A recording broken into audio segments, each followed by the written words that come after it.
Happy chapter 8, everyone. I hope you had a good weekend. I'm going to start with exercise 8-1. Here's 8-1 here for our company. We're going to start off the budgeting chapter with a personal budget.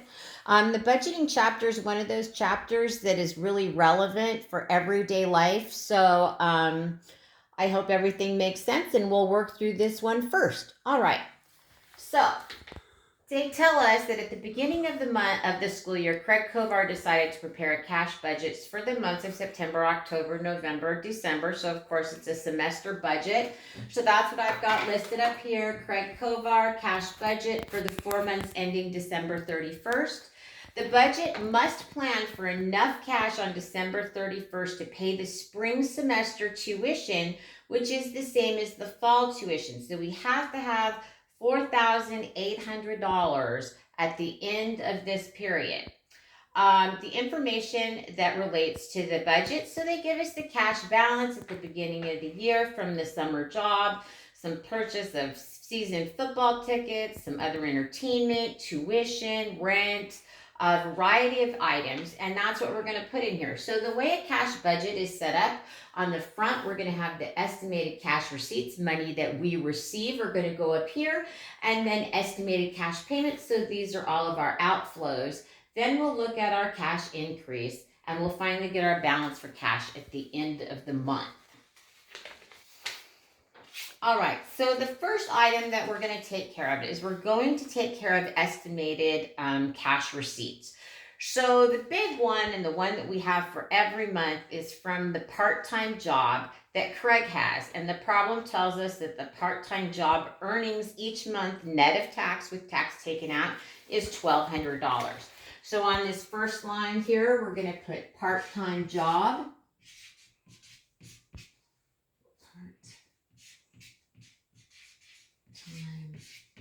Job, and for each month he makes $1,200.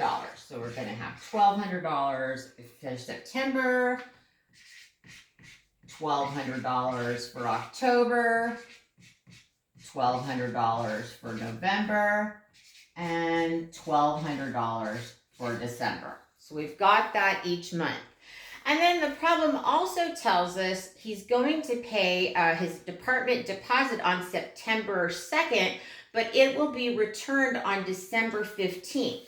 So we're going to record the return of that deposit under cash receipts. So we're going to see the deposit here, and we're going to put a positive amount here of $600. So now we can look at our total cash receipts, cash coming in for each month. In September, that amount is going to be $1,200. In October, that's going to be $1,200. In November, we've got $1,200. And in December, since we're getting a return of that deposit, we're going to have $1,800. So now we've taken care of all our cash receipts. And next, we're going to take care of our cash payments. And the cash payments are going to go in the same order as they are in the problem. So the first item on the list that Craig has on his list is the purchase of season football tickets. So we're going to put that here. Season football tickets. I think that this is a priority for our friend Craig. And we're going to put that in as a negative number. So I'm going to put it in as the parentheses. And those are for $160 there. So he does that at the beginning of the season. We're also told in the problem there's additional entertainment each month of $250. So we're going to put in additional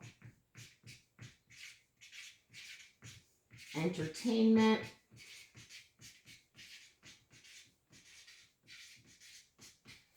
So that's going to be $250. And whenever you do your own budgets, you should take these items into account, as well as things like getting your hair cut or going to the beauty salon, dry cleaning, any of those things. You'd want to put them in to make the budget as realistic as possible.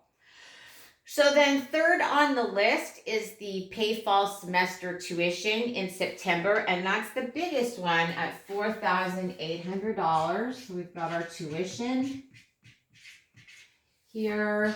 That is paid in September, $4,800. The next item is rent that's paid at the beginning of each month, which is $600 that's going out. So we've got our rent here. So we're going to put in 600, 600, 600, and 600. So we've got all of our rent there. There's food that he has each month. It's going to be $550. So we're going to put food here. And that's an outflow of $550 each month.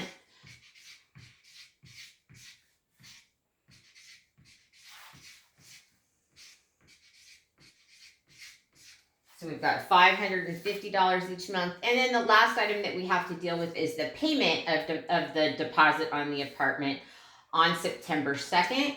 So we've got here our deposit of $600, right? So now we've shown the payment of the deposit in September, and we're taking into account that we're going to receive the full deposit back in December. So now we need to total up our cash payments for each month. So September's the biggest outlay that we have, and that is $6,960. $6,960, and that of course is just all of our estimated cash payments added up. In October and November and December, our cash outlays are all $1,400 a month. So here we've got 1,400, 1,400, and again 1,400. All right. So now that we've done this, what we can calculate for September is we're going to calculate the total cash increase or decrease for the month. So we had total cash receipts coming in of $1,200. We had total cash payments of $6,960. So that means we had a total decrease in cash of $5,760. $5,760. So we're like, well, where did all that cash come from? But we're going to add in here the beginning cash balance that he had in September of $9,250. That's going to go on this next to last line, and it's plus cash balance at beginning of month. So we've got plus cash balance at beginning. I'm going to run out of room of month. Okay, so at the beginning of September, we had $9,250. So we're going to subtract the $5,760 from the $9,250, and that's going to give us a cash balance at the end of the month of $3,490. $3,490.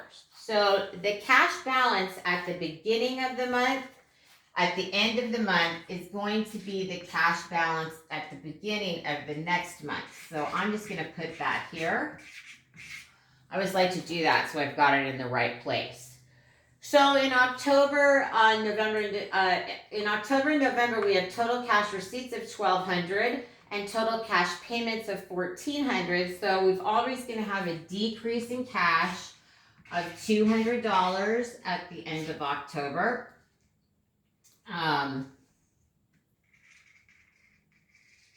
So then we end up with a cash balance at the end of October of $3,290. And again, that's going to begin the blips.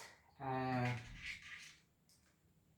see if I can, $3,290.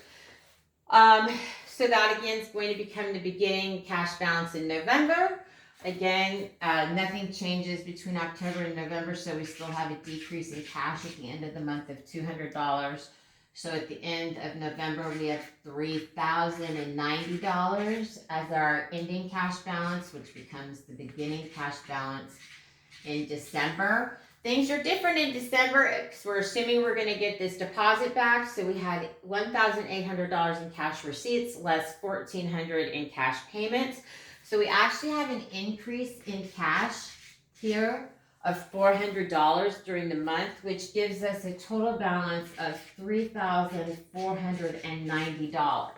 So that's the cash balance that he's got at the end of the month. And he's doing this balance. Remember, he's doing this cash budget in September to make sure he has enough money at the end of the semester to pay for next month's tuition, for next semester's tuition. Remember that tuition's $4,800. He's short because he only has $3,490. So his current budget is not going to provide sufficient cash. He's going to be short $1,310 because he needs to have $4,800. He's come up with $3,490 on his budget, so he's going to be $1,310 short. Of course, he can go back in and recalculate out his budget to see where he can maybe save some money, possibly here in this entertainment. He could save a little bit, maybe, I don't know, maybe eat a lot of ramen so he can get or work more hours. Those are the two things he can do. He can either bring in more money or put out less money. And so this is an example of a static budget. There's nothing taken in there for change. This is what we have for each month, and we're not taking into account maybe if he worked more hours or less hours. And that's how you calculate exercise 8-1.